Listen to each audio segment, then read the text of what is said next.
And I tried to bargain with God to say, I'll accept you, but you've got to leave me alone here. Well, that doesn't work. If we sit here and just complain and say all is lost, then all will be lost. I've never been a fan of Donald Trump. I've always thought him to be a clown. But I'm seeing now that if it hadn't been for Trump, J.D. Vance, who is a much more serious figure, and he would still be working in finance somewhere. The dragon of wokeness is on its back feet now. And I think and hope the same thing can happen in Europe and in Britain. We're living through times of enormous upheaval, of social and cultural flux. And so thoughts turn naturally to what might stability look like? Where might hope come from? What does renewal look like? I'm fortunate to be joined today by an author, a journalist, a commentator, in my view, one of the great chroniclers of the cultural malaise and troubles of our time, Rod Dreher. We're going to be talking about how to navigate the difficult tensions between faith and politics, and how creative communities, particularly creative Christian communities, can incubate hope, renewal, and enchantment for a world that needs all three. Welcome to First Light.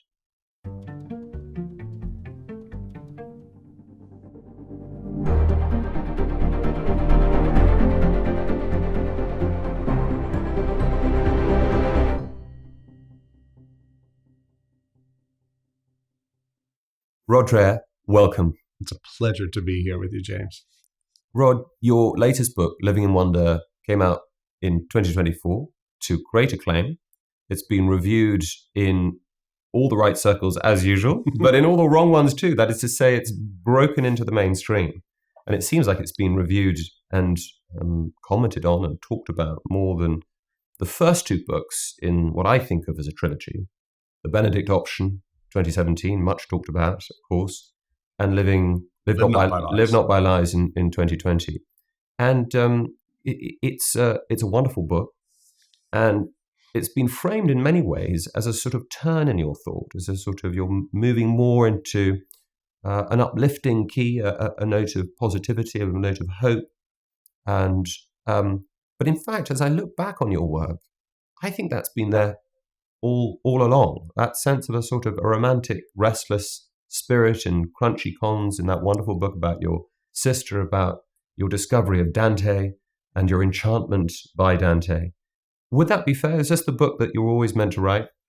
I think so. That's really, I didn't set out to write a trilogy, but that's what has happened with the Benedict Option, Live Not by Lies, and now Living in Wonder.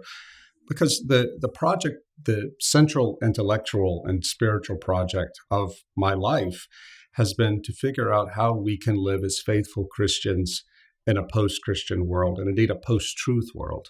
With the Benedict Option, that was about how do we establish forms of living as Christians that will allow us to hold on to the authentic Christian faith, small o Orthodox faith, in a world in which even the churches are losing the essence of what makes us Christian.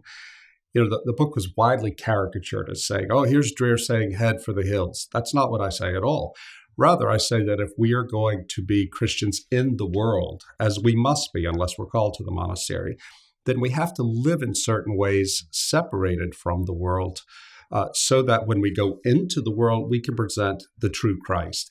And so I talk about things like homeschooling, forming small groups for prayer and formation, so that we can hold on in this time of darkness. And I was so pleased in 2018, Benedict Option came out in Italy in translation. And my Italian publisher set up an event in the Italian Senate. And he invited Monsignor Gainsfine, Georg Gainsfine, who was the personal secretary to Benedict XVI, who's a real hero of mine. I call him the second Benedict of the Benedict Option. And Monsignor Gainsfine was going to talk about the book. I was so nervous, James. I thought, well, you know, if he doesn't like the book, I'm a big boy, I can handle this. But when my Italian journalist friend said ahead of time, whatever Gainsfine says, you know that Benedict approved every jot and tittle. Well, Gainsfine gave this incredible speech in which he said, this is what the church needs now. And I felt it as a real vindication in a way, and it was very satisfying to me. But so the book came out, much discussed, and then Live Not by Lies came out a few years later, and I had the great good fortune, if that's the right way to frame it, of it coming out during COVID and at the end of, in the United States, the summer of George Floyd, with lots of tumult and violence, and watching this soft totalitarianism, as I call it, come over America, and in fact, in Britain and in Europe. And what this book was about the same theme as a Benedict option, about how to be faithful, how to not only be faithfully Christian, but how to live in truth. And I went to interview people, Christians, behind the former Iron Curtain who had stayed behind, who had not migrated to the West, to find out how we can recognize elements of totalitarianism in the emerging liberal order in the West, and what we should do to resist it, not only in terms of our public conduct and our political conduct, but in our personal lives and our spiritual lives. And that really took off. It had zero mainstream media attention in the US because it went directly against the emerging narrative of wokeness. But it sold over 200,000 copies, almost entirely by word of mouth, because so many people, so many Christians understood that something radically had changed in our society. And in fact, the Angel Studios is coming out with a documentary film where we put these amazing, heroic men and women, some of whom are still alive, from the Soviet bloc on camera, giving their testimony. It's extraordinary to me. Maybe we can talk about this later. But you can find in the West so much discussion about the legacy of the Nazis. Go on Netflix, looking for historical documentaries, Hitler, Hitler, Hitler, almost nothing about communism. Well, we're going to try to change that. And so then I come to Living in Wonder, which I think is at the core of the entire project. And it speaks into what I see as a moment of re-enchantment in the West. I was at Oxford in 2022. You were there too. I organized the event. Event with Ian McGilchrist. Credit where it's due, please. Yes. And during a break in this conference, a young Anglican ordinand, who was in seminary at Oxford. At Wycliffe Hall, Daniel Kim. Kim, yeah. He approached me, he's in his late 20s, and said, listen, I know you're working on this book about enchantment, but there's something you need to know. In your generation, I'm in my 50s, you think the great challenge to Christianity is atheism. That's wrong for my generation. In my generation, it's the occult. I said, can you explain that? And he went on to talk about how he had worked in London at an office before he went to seminary, and how he was the only Christian there. Well, no surprise. But there were no atheists. He said every other person there was involved in the occult to some degree or the other, including two open Satanists who defined Satanism as learning how to be fully human. Daniel said to me, when I become a parish priest, I know I'm going to be dealing with this for the rest of my life, but your generation has no idea. Well, after that meeting, I did some social science research and found out that it's true. The younger generations, the millennials and Gen Z, so-called Gen Z, they don't have much interest in atheism. They're open to the numinous, to the transcendent, to mystery, and they're looking for meaning. But many of them are not looking to the church. And I think that's partly our fault in the church, because we have, I'm speaking very broadly here, but we have turned Christianity into moralism, into ethics, into being a good person, maybe being a political person. All of these things are important. But if we don't have at the center of that a living relationship with God, and if a sense of wonder is not ever present in our daily spiritual lives, it's not going to work. Marshall McLuhan, the great Marshall McLuhan, who is a daily Mass-going Catholic, he once said that religion is percept. He said there's percept, which is what we perceive with the right hemisphere, and there's concept, which is in the left brain when we make ideas and concepts out of our perception. When religion, said McLuhan, becomes concept and loses its perceptive quality, it begins to die. He said every single person he's ever known who lost the faith began by ceasing to pray. So what I'm trying to do with Living in Wonder is provide the foundation, the spiritual foundation, the psychological foundation for resistance. And so tell me a bit more about that conceptual pivot from Live Not by Lies to Living in Wonder, from that sense of soft totalitarianism and how to cope with it, to retrieving a sense of holy wonder. Because I think what's so important about the book is that you don't, as it were, just celebrate enchantment as such. You recognize that there's a dark side to enchantment as well as a positive side too. And so is the connection that soft totalitarianism creates a kind of self-sealed immanent frame where the secular excludes all the spooky stuff, anything that, well, indeed it has to, as all totalitarian regimes have done down the ages. It must attack. That's why the Christians are so often the canaries in the mine. You have to get the community whose ultimate political loyalties will never be to you, the totalitarian tyrant, will always be oriented towards the transcendent, the community that will never put their trust in princes. And so what's the shift there? Is that enchantment is something that is always going to be a challenge, that orientation to something that's always going to be beyond the strictures and constraints of the state. That's right.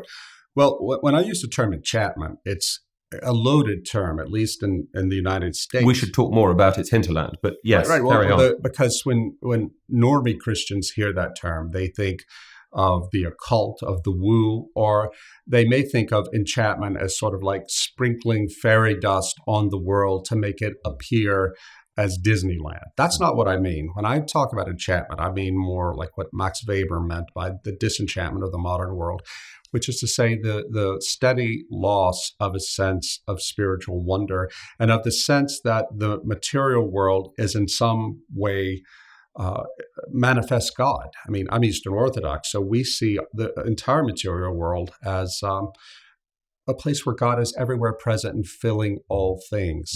We see it as an icon of God. It's not God, but it is a way to interact with God, to participate in the life of God. That's what I mean. So when a Christian becomes re-enchanted, he or she begins to see God's presence immanent in the world and orients himself or herself to that reality. And it has real world implications for the way we live. Now, how does it come from live not by lies? The main lesson I got from interviewing the Christians who stayed behind, and some of whom went to prison and were tortured for their faith by the communists, was that the core thing you need to have in order to live in truth, whether it's Christian truth or political truth, just to live in truth, is the ability to suffer. Now, it's hard to suffer, especially when you're suffering torture. But if you have a strong sense of God's presence and that what you're suffering is something that is something necessary to bear witness to that truth, then you can endure it. But if you believe that there is no one there, that maybe God is there and he sees you from afar, it's going to be a lot harder to withstand it. I tell the story in Live Not by Lies about this extraordinary man, Alexander Ogorodnikov. Ogorodnikov was born into a communist elite family in the Soviet Union, but by the early 70s, when he was in his 20s, he had lost faith in communism. Everyone in his generation had. He rediscovered Christianity. He became an Orthodox Christian and began having prayer meetings in his Moscow apartment. He was drawing other disaffected young Soviets. Well, the KGB came around, they arrested him, and because he had come from a prominent communist family, they put him on death row, though he didn't have a death sentence. They wanted him to be with the worst of the worst in Soviet prisons to teach him a lesson. Well, he gets there and he begins to evangelize the death row inmates. The warden got fed up with that. They put him in solitary confinement and began to torture him there. In solitary, he began to lose a sense of God's presence. He thought God had forgotten him. He told me one night he was awakened. He was shaken awake by something physical, and there was an angel there. And the angel showed him a vision of a prisoner being led to his execution with his hands behind his back. And that was that. This happened night after night after night. And Ogorodnikov finally figured out that every single prisoner that he was shown being led to his death were men he had brought to Christ by being there to witness to them. And this gave him back his faith. He realized that by this extraordinary inbreaking of the divine into his life in that cell, he realized that there is ultimate meaning there, and it gave him the courage and the strength to go on. That man told me that story, James, sitting in a hotel in Moscow in 2019, sobbing, tears coming down his cheek. His cheek, one of them was paralyzed from the beatings he took.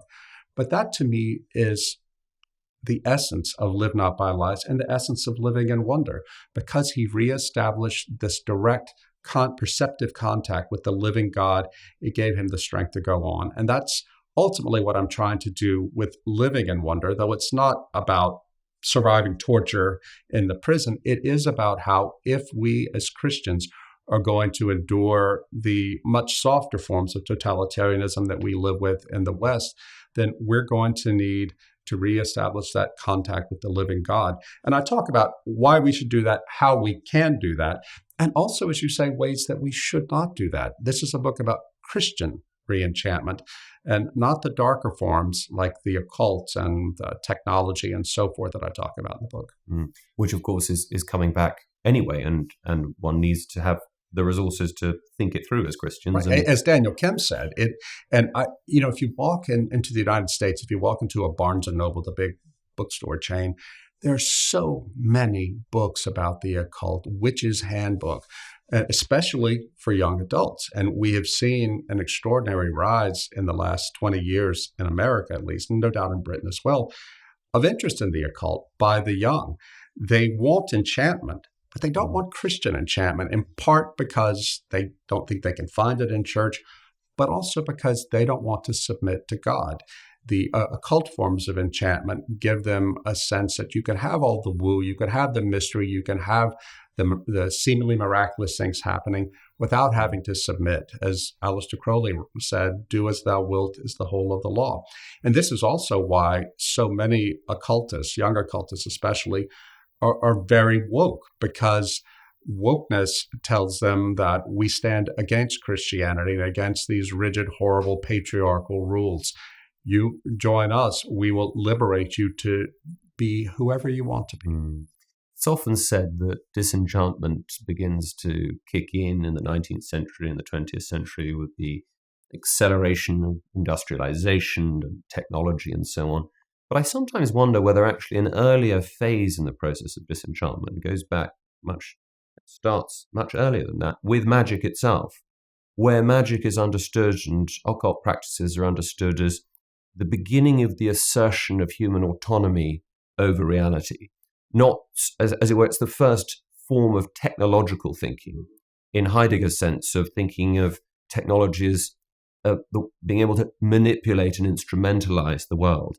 And so what happens is, as it were, at the end of the Middle Ages, you have this split. Once upon a time, there was no such thing as enchantment because it was simply the waters that we all swam in. There was no such thing as supernature, nor was there any such thing as nature. That's a split that emerges really in early modernity. In the West, not in the Christian East. But of course, not in the East. And so, as I suppose, you're being marinated in Orthodox thinking and the Greek fathers and so on.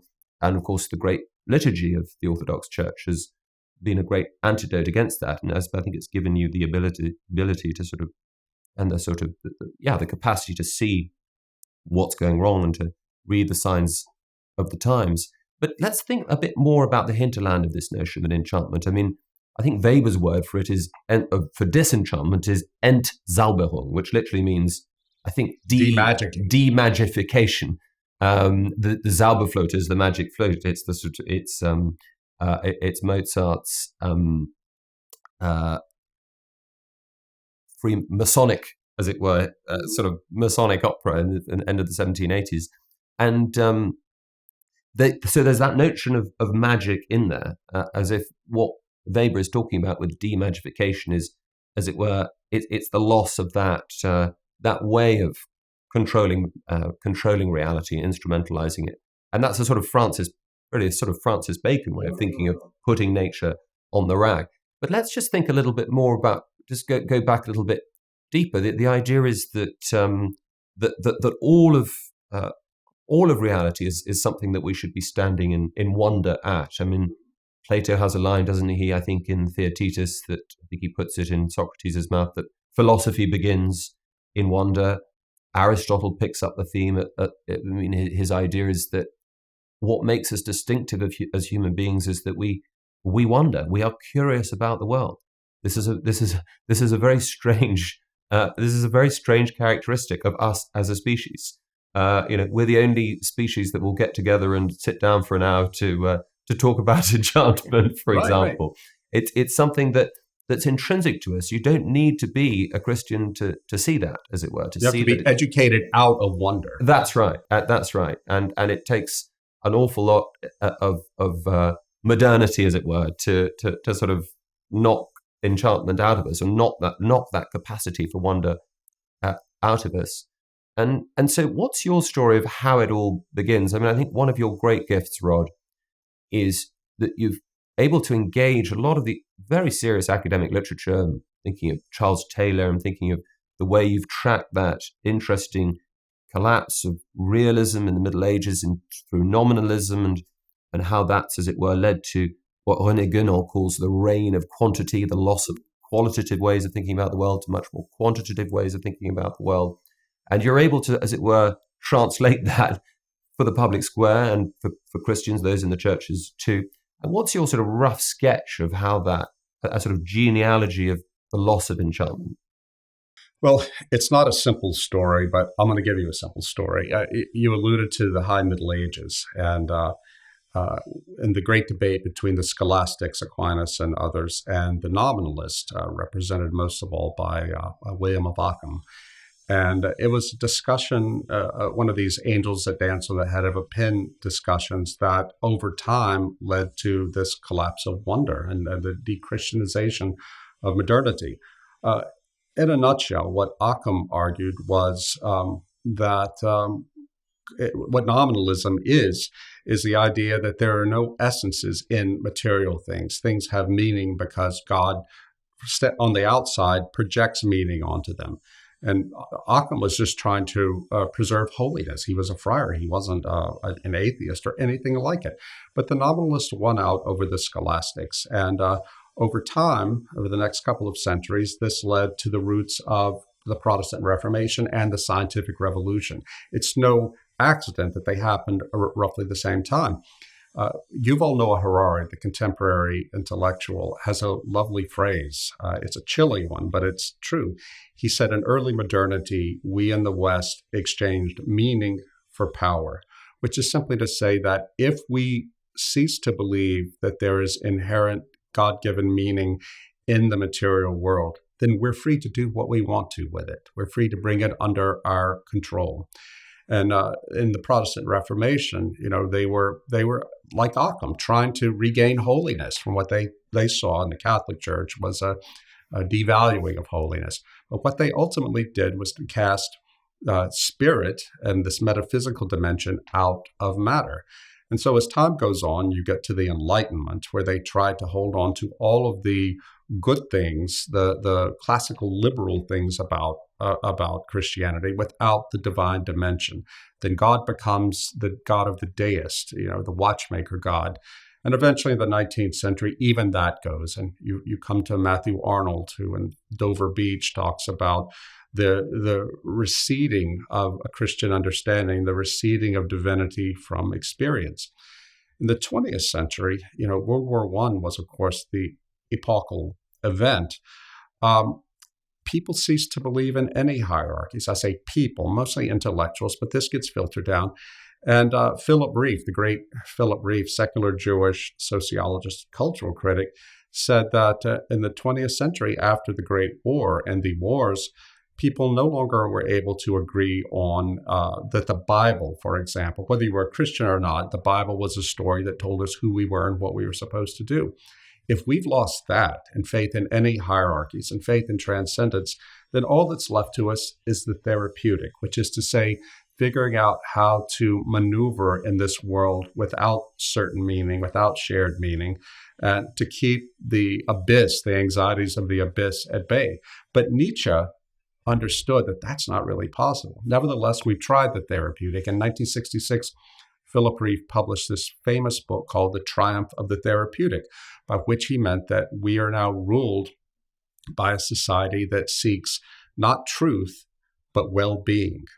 And that has been the remarkable transition or decline of Christianity in our time across many churches into becoming something prophetic that calls us out of ourselves and calls us to live by a higher standard, even to sacrifice for that standard, to a form of religion that basically tells us God is in his heaven. We don't have to deal with him unless we want something. And all he really expects of us is that we be nice to others and that we be happy. That is a way of living, but it's not Christianity. Yet that is what we're dealing with. So I feel like my fight for the recovery of wonder is a fight against corrupt forms of modern Christianity as well as what's happening in the world. Now, I believe that I share the perspective of Hans Boersma, who is an Anglican theologian. He wrote a great book called Heavenly Participation, in which he says that we're not going to make it as a church or as a civilization unless we recover a sense of sacramentality. That is to say, a sense that God is everywhere present and fills all things, and we can know God. We can participate in the life of God, not only in our spiritual lives and in our minds, but in our bodies. Boersma refers to what he calls the Great Tradition, which is simply to say Christianity of the first millennium. I think that we have to get back to that. I write as an Orthodox Christian, but I'm also speaking to Catholics of goodwill and Protestants too, who are harder to reach because many of them don't have a sense of sacramentality. They are deeply modern as a church and as a confession. But this is all recoverable because anything that is within the Christian past, as this way of seeing the world is, belongs to them too. They just have to rediscover it. You're absolutely right. The triumph of the therapeutic is a key to understanding the modern age and that sense of trying to retrieve enchantment somehow. But it's also the case, I think, it's easy to be a bit too negative about the therapeutic. I mean, therapeuein, it's a Greek word. It's got a long history, the notion. And there's this wonderful book by Pierre Hadot called Philosophy as a Way of Life, where he makes the point that in late antiquity in particular, philosophy really was a way of improving your life. It was a way of living your life. It was very much like what we would understand religion to be doing today, as something that's all-encompassing, not just dry and theoretical, not just something for the seminar room. But the key difference, I think, is that philosophy as a way of life in that sense, with its therapeutic benefits, came from your conformity to the way the world actually was. That is to say, you fitted into the world. So the Stoics would live a particular kind of life that was based on how their understanding of the world as it was given to us really was. The Pythagoreans were vegetarians because they had a metaphysical thesis about ensoulment and the relationship between soul and body and animal life and so on and so forth. But it strikes me as particular that the therapeutic turn in modernity is something very, very different. It's a turn inward. And it's a turn inward where reality itself is something that is determined by the therapeutic self, largely on the basis of feelings and intuitions. And so that creates something that effects of dislocation and atomization. And so the question is not so much can we banish the therapeutic? Can we banish, should we simply seek truth at the expense of well-being and flourishing? But in fact, the ancient intuition, and certainly the theological intuition the Christian intuition is that true well-being is conformity to truth. And that's, I think, been the case in your own life. Well, that's exactly right. I must say that in Live Not by Lies, I profiled this young man, Timo Kriška. He is a Slovak photographer and filmmaker who was a very small child when communism ended. So he had no experience of communism. Yet he found, as he grew and began to prosper in free Slovakia and free Europe, he began to feel this sense of loss, of a lack of meaning, even though he was a Catholic. He decided as a project, photography project, he went to find elderly Catholics who had been in prison by the communists and had suffered a lot. Many of them are even still to this day living in poverty. But he wanted to go out and talk to them about their experiences and make portraits of them, photographic portraits. And it changed his life. He said he found himself sitting there in the presence of some of these people, talking about their suffering in prison for God. These were all Christians who had been imprisoned for being Christian. And this one old man in particular said the happiest he's ever been in his life was when he was in that cell all alone with everything stripped away from him but God. And he knew who he was, and he knew what he had to do. And he knew that by offering his suffering to Christ for the sake of the truth, that he was living exactly how he was supposed to live. There's a secret in that. We hope none of us have to endure torture or separation from our families, but that's exactly what you're talking about. It is therapeutic in the sense that it reconnects us with truth, and not just with truth in the abstract, but with the living truth, who is God. And I'm reminded by your comments of something a parish priest of mine, Orthodox parish priest, once said. He said, people come to the church seeking healing. They're broken, they're in pain, and the church can offer them healing. But what I often find, said the priest, is that people want a sort of pill to numb them to the pain. They don't actually want healing. They just want to escape the pain. He said, I tell them, you can find healing here in the church, but it's probably going to hurt. It's going to be like surgery. It may hurt more at first, but you will get better. Many people turn away. They don't want that. It's like the rich young ruler in the gospel. But the therapeutic itself is not an entirely negative category. I think about people I have known in my own life who suffer from personality disorders. They construe reality in a certain way that is false, but it gives them a sense of being able to cope with the overwhelming stresses of the moment. It's therapeutic, but it is a lie, and it is a lie that has caused immense destruction in their lives, I've seen. But you mentioned my own journey. I myself was raised Christian in sort of a moralistic, therapeutic, deist way of living. We were Methodist, small-town America, Easter and Christmas, and how good of God to expect us to live exactly like white middle-class Southerners in the 1970s would. But by the time I got to be a teenager, this was nonsense. I saw Christianity as nothing but either, a sort of psychological ideology for the middle class, or, because this was the 1980s, the rise of televangelism, some bonkers televangelist. In any case, I didn't want anything of it. When I was 17 years old, my mother won a trip to Europe, a guided trip to Europe, in a church contest. And she didn't want to go, but she knew that I cared so much about Paris and the art museums and Hemingway, so she sent me. I was the only young person on a bus full of elderly American tourists. But I didn't care. I was going to Paris. On the coach to Paris, the bus stopped to see an old church about an hour outside the city. I almost didn't get off the bus because who wants to go see another old church? But I did. This was the cathedral at Chartres. I knew nothing about it, having been raised in late 20th century America. I walked into that church and I met God. I didn't have the experience of seeing an angel or anything, but I remember standing there in the labyrinth, and there was something about the stained glass, the grandeur of the arches, all of it, that overwhelmed my shallow atheism or agnosticism. And I knew somehow that God was real and that he wanted me. I left that cathedral a changed man. I wasn't a Christian yet, but I was onto something. I was on a search. I couldn't unsee and unfeel what I had experienced in that moment of true wonder. I went to college and started getting through philosophy and so on and so forth, read Kierkegaard, which really challenged me. But in the end, I didn't want to surrender. I wanted God in the abstract sense, but I didn't want to surrender my own will. And to be quite honest, I wanted to maintain my own sex life. I was red-blooded American. I had a right to that. And I tried to bargain with God to say, I'll accept you, but you've got to leave me alone here. Well, that doesn't work. Then, in my early 20s, in my first job as a journalist, I was assigned to go interview an elderly Monsignor, a Catholic priest who, before his conversion in midlife and entered the priesthood, he had been a significant artist and professor of art at Dartmouth College in the U.S. But there he was living in an old folks' home in Baton Rouge, Louisiana, and I was sent to interview him about his life as an artist. I went in to see Monsignor Sanchez, who was in his mid-90s, a tiny little Yoda figure, light peeling off his face. And we sat down to talk, and I asked him his life story. And it's a long story. I won't get into it, but he had been raised in Guatemala, the son of a planter and his English mother, and had been raised a very faithful Catholic. Ended up going to university in America, to the Ivy League, lost his faith, but really respected his parents and didn't want to tell them.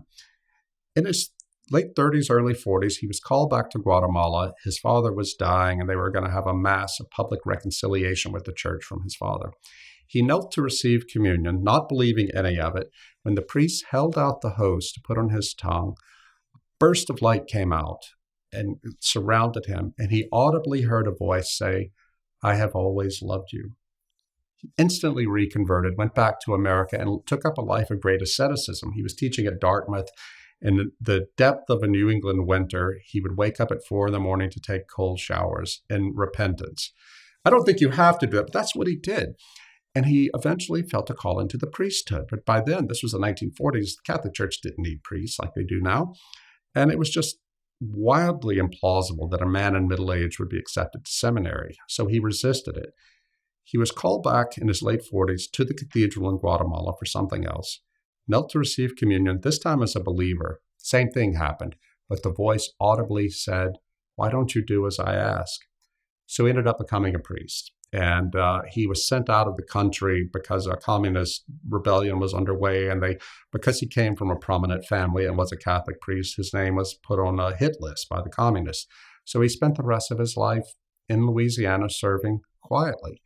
Now, listening to that story, an extraordinary story, but that old man was crying as if the events he was recounting that happened over half a century ago had happened just last week. James, there was something about his testimony and the obvious holiness of this man that made me realize he's telling you the truth, and you know it's the truth. You have to surrender to the truth. And it was there and then that I decided to become a real Christian. Now, I bring those two stories up because they're the bookends of my journey. But many years later, when I read something Pope Benedict XVI said about the way into the faith today, Benedict said, the best apologetics we have for the Christian faith today are not propositional arguments, as in the past. Those don't really land today. No, the best apologetics are the beauty that the church produces and the saints, which is to say incarnate beauty, moral beauty. And he says, because when people see beauty, when they encounter the cathedral at Chartres or the great art, the great music produced by Christian civilization, or they meet a saint, someone like Monsignor Sanchez or Mother Teresa, or you name it, that reaches them above and below and beyond the level of cognition. And you have that encounter with wonder, perceptible wonder. And it opens the door in the mind to consider the truth of the propositional truths of the Christian faith. I know that's true because I've lived it. And these days, when I meet people, younger people who have become Christian, more often than not, it happens not because they were argued into the faith, but because they have had some experience of wonder, either in art or with the saints. And it caused them to, as happened to me in Chartres that day, I left onto something, onto a search. Walker Percy, the great Catholic novelist of the 20th century, said that you have to be onto something. The search is what's important. Now, you seek because you want to find. Some people make a fetish or the ultimate telos of the search itself, and they never find anything. They become not pilgrims, but tourists, flitting from here to there. It's a form of therapeutic. But if you're an honest seeker and you get onto the search, you are a pilgrim because you expect at some point you will reach your destination. And that's what's happened to me. You're, in my view, one of the great cultural chroniclers of our time. You are writing a Substack, running to thousands of words a day.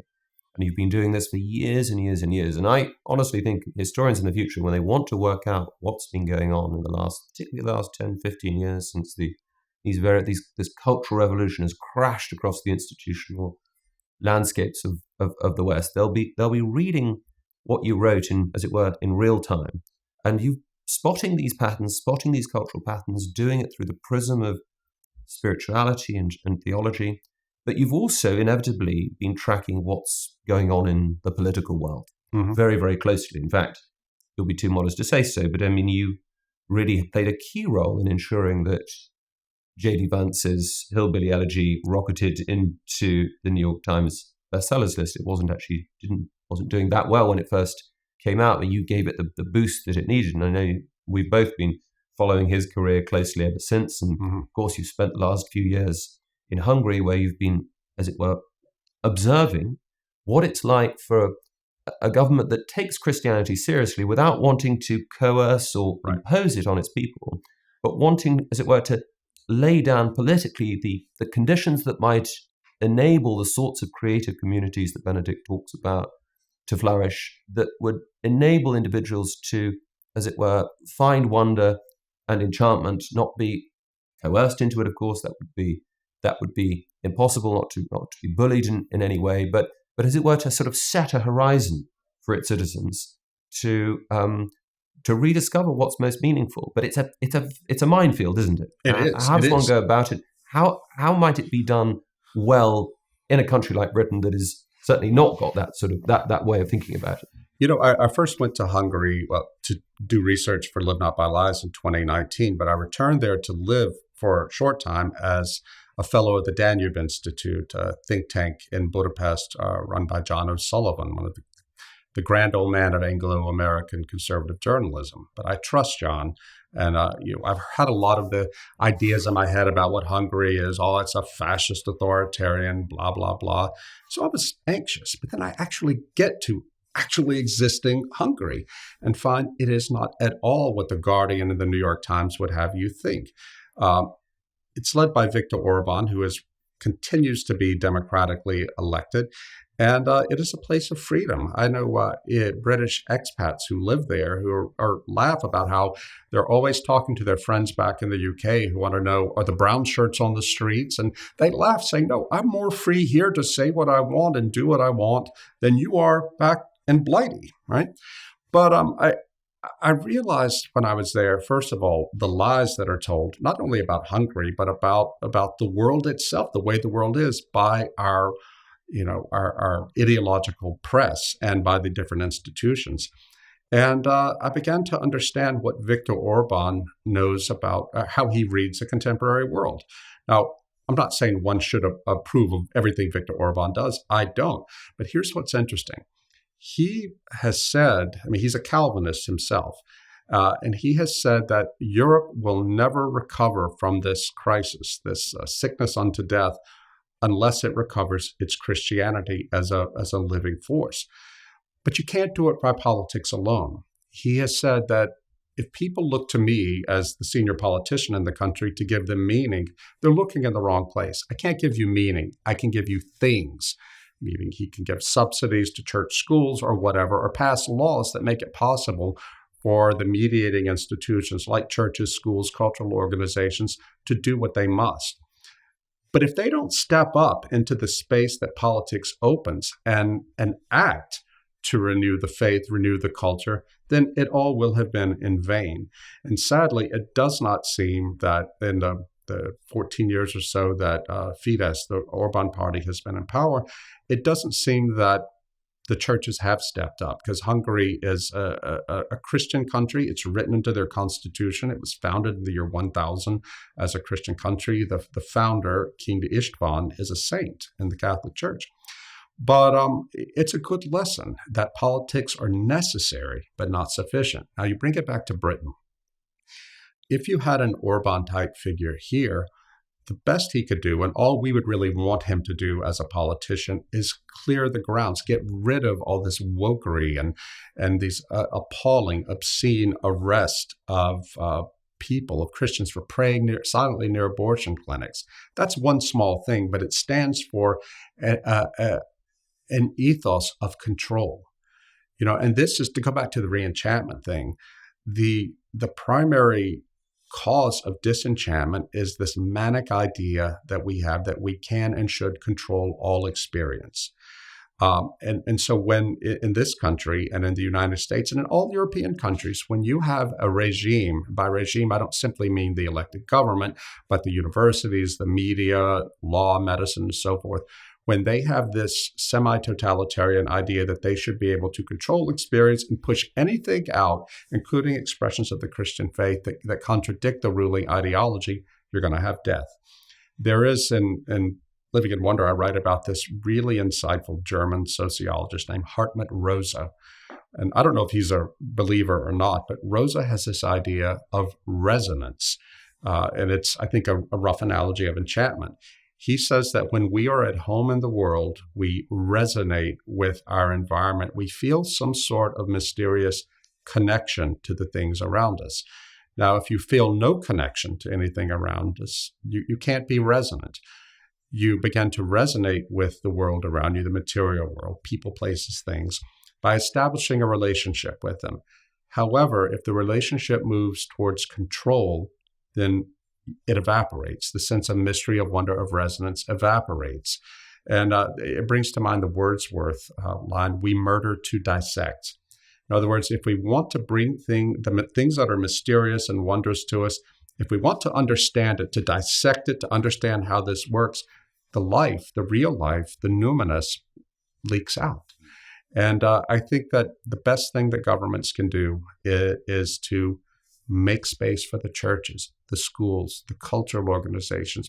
What you're doing at home with this community, this amazing Benedict Option community you and your wife have created, is extraordinary. And you're not telling people, here's what you must believe, but you're creating a space for intellectuals, for spiritual leaders, cultural leaders to come together, to meet, to talk, to work out how can we live in truth? How can we live in Christian truth? But more broadly, how can we live in truth in this day and age? And so when the people who come through the moorings and spend time there go into Westminster or Oxford or Cambridge, wherever they go, they will bear in their souls, in their minds, in their person, a vision of the truth. And it will organically spread, one hopes, to the rest of society. And that's how renewal will happen. In fact, that's why I call it the Benedict option. St. Benedict of Nursia was a Christian born in central Italy 4 years after the fall of the last Roman emperor. He was born in the year 480. He went down to Rome, the city of Rome, to complete his education, saw nothing but chaos and immorality, realized he would lose his faith if he didn't get out.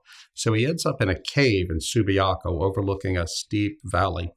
And he prayed and fasted and read the Bible for 3 years. And he wrote the Rule of St. Benedict, the simple rule for how monastics can live together. When he emerged, he ended up founding 12 or 13 monastic communities in the vicinity of Rome until he died in the year 547. Now, if that's all he had done, it would have been extraordinary. But what happened after he died was the rule of St. Benedict spread like wildfire over Western Europe, which was living in chaos, with the collapse of the Roman civilization.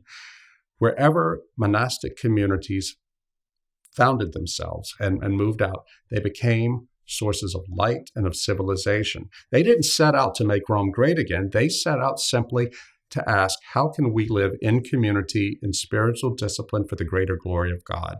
And in their scriptoria, they copied and recopied the great books of Western civilization, including pre-Christian pagan texts. And they taught people how to worship. They taught them practical things like how to grow wine grapes and so on and so forth. Slowly over time, they organically regenerated civilization through education and others. So the relevance of that to us is we are living in a new dark age, I think. It's a very prosperous, uncomfortable one, but it is a dark age of disenchantment and of we've lost true enlightenment. I think that Christians are called to form these small communities, not to escape the world, but so we, as I said earlier, can bring to the world the light of Christ, not just in a spiritual way, but the fullness of the Christian philosophical tradition and theological tradition to a world that desperately needs it. My hero, Pope Benedict XVI, said in 1969, what a prophet he was. He gave a radio broadcast as Father Ratzinger, where he predicted collapse ahead for the church and great suffering. He said the church would lose its power, its influence, and lose many, many people. But those who stayed behind would be the true believers, the little flock who kept the faith through thick and thin, and they would end up being lights to the world, a world grown cold and dark. They would offer light and warmth, and people who were impossibly lonely and lost would see them and be drawn to them because they wanted what they had, just as the monks of the early Middle Ages did. I think this is our calling as Christians. This is what people like Jordan Peterson are doing. I think of J.D. Vance in the same way. He's a serious Catholic. In fact, he invited me to in 2019 to Cincinnati when he was received into the church, because I, though unorthodox, had introduced him to the Dominican who catechized him. You can see these little points of light happening all over, even in continental Europe, even in the United States. We just have to be patient and steadfast and keep pushing. But that also doesn't mean that we have the right to withdraw. I get into an argument with my friend Paul Kingsnorth, who's also an Orthodox convert, who really does seem to believe in the Benedict option in the way that my critics caricaturize it. He does think that all is lost and that we must be like the Desert Fathers. I halfway agree with him, or maybe 3/4 of the way agree with him. I'm not known for my optimism, but I also don't believe that we who do have the light of Christ given to us can keep it under a bushel. We think we have to do the best we can to go out into the world and be faithful Christians. But if we are not living lives in some sort of community, lives of discipline and prayer, doing the ordinary things of the Christian life, then we are going to be overwhelmed by the power of the anti-culture. One of the little factoids I love is that the year that Benedict founds his monastery on the slopes of Monte Cassino, 529 AD, is exactly the same year that the Emperor Justinian decides to shutter and close down Plato's Academy. Really? In that one year, you can see it as a sort of epochal fulcrum, as it were, a pivot from the pagan to the Christian, as it were.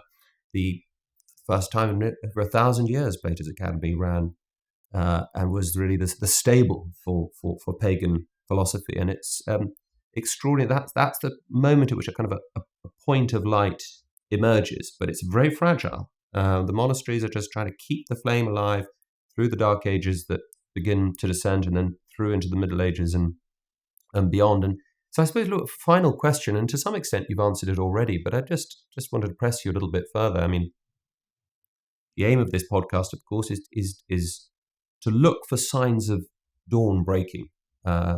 If there is a civilizational twilight upon us, where should we look for signs of first light, signs of the sun re-emerging? Once again, you've talked about creative communities as being the what will incubate the creative minorities. The creative minorities that Toynbee talks about, and of course Benedict XVI picks up again. But where do you see signs of hope? Or if you don't really, what would hope look like? What would success look like when it does begin to emerge? Great question. Well, I like to draw the distinction between hope and optimism. I'm not an optimist, but I'm hopeful. What's the difference? A hopeful Christian is one who accepts that we may not live to see good times, or they may not come back in our lifetime or whenever, but our suffering has meaning as long as it is understood in light of Christ and joined to Christ. This was why those Christians in the Soviet bloc who were imprisoned had hope, and it was this hope that sustained them through the dark days. When I was in Eastern Europe interviewing these people, it was amazing to talk to them, and none of them thought they would live to see the end of communism. None of them did. They sustained the faith under great persecution because that was the right thing to do, because that's what God called them to do. And it turns out in Slovakia, for example, it was the underground church that was founded in 1943, before the end of the Second World War. The groundwork was laid by Father Tomislav Kolakovic, who knew what was coming. And he knew that if the church was going to survive communism, they had to be ready, not just spiritually, not just intellectually, but they had to learn the means of hiding, of keeping the faith alive under material persecution. So he was planting a seed of light in a very dark time for people who never knew if the dawn would ever break over Eastern Europe. And in fact, it did. You'll remember that marvelous year, 1989, when the extraordinary happened. Well, why did it happen? Nobody saw John Paul II coming into history. Nobody saw Ronald Reagan or Margaret Thatcher and these flawed men and women who nevertheless were bearers of hope and hope in strength.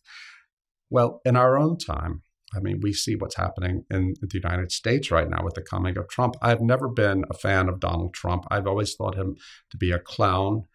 But I'm seeing now that if it hadn't been for Trump, J.D. Vance, who is a much more serious figure, intellectual figure, he would still be working in finance somewhere. And we're seeing all these people, these brave and amazing people emerge now to offer hope. Wokeness, the dragon of wokeness is on its back feet now. And I think and hope the same thing can happen in Europe and in Britain. So I would say people can have hope, first of all, by being willing to suffer well when in times of hopelessness or of pessimism, but also knowing that the future is not fated. There's a great scene exactly halfway through the Divine Comedy of Dante, when the pilgrim Dante is going through purgatory, and he gets to the terrace of wrath, where the sinful inclination towards anger is purged. And he sees a fellow named Marco from Lombardy. And he says, Marco, I've come to you from the world in Tuscany. It's family against family, city against city. All is chaos and violence. What can you give me? What wisdom can you give me to take back to the world that might turn things around? And Marco looks at him and says, brother, the world is blind, and you come from that world too. But he goes on to say, all of you think things are fated, that there's nothing we can do. The stars control our destiny. That's not really true. God gave you free will. And if you will exercise that free will and do it diligently, not just once, but keep at it, then you can restore things. But the change, says Marco, begins in you. In other words, if you purify your own heart, if you open your own heart to wonder and to wisdom and to the light of God and to the Holy Spirit, and learn how to fill your life with that, then you can go out into the world and be, I hate this phrase, but be the change you want to see in the world. St. Seraphim of Sarov, one of the great modern Eastern Orthodox saints, he said, acquire the Holy Spirit and thousands around you will recognize it, will change. I think that is our hope. Who knows what will happen when you and I pass from this earth and our children and our grandchildren inherit it. All we can do is the very best we can with what God has given us and leave the rest to Him. But if we sit here and just moan and groan, as I love to do, I'm not known for my sunny optimism, but if all we do is complain and say all is lost, then all will be lost. The world did not see Jesus Christ coming into it, did not anticipate it, did not recognize Him when He came. But if we can cultivate within ourselves the eyes to see and the ears to hear, then we have solid reason for hope. I couldn't think of a better message for us to take to heart. Rod Dreher, thank you for being with us. It was a pleasure, James.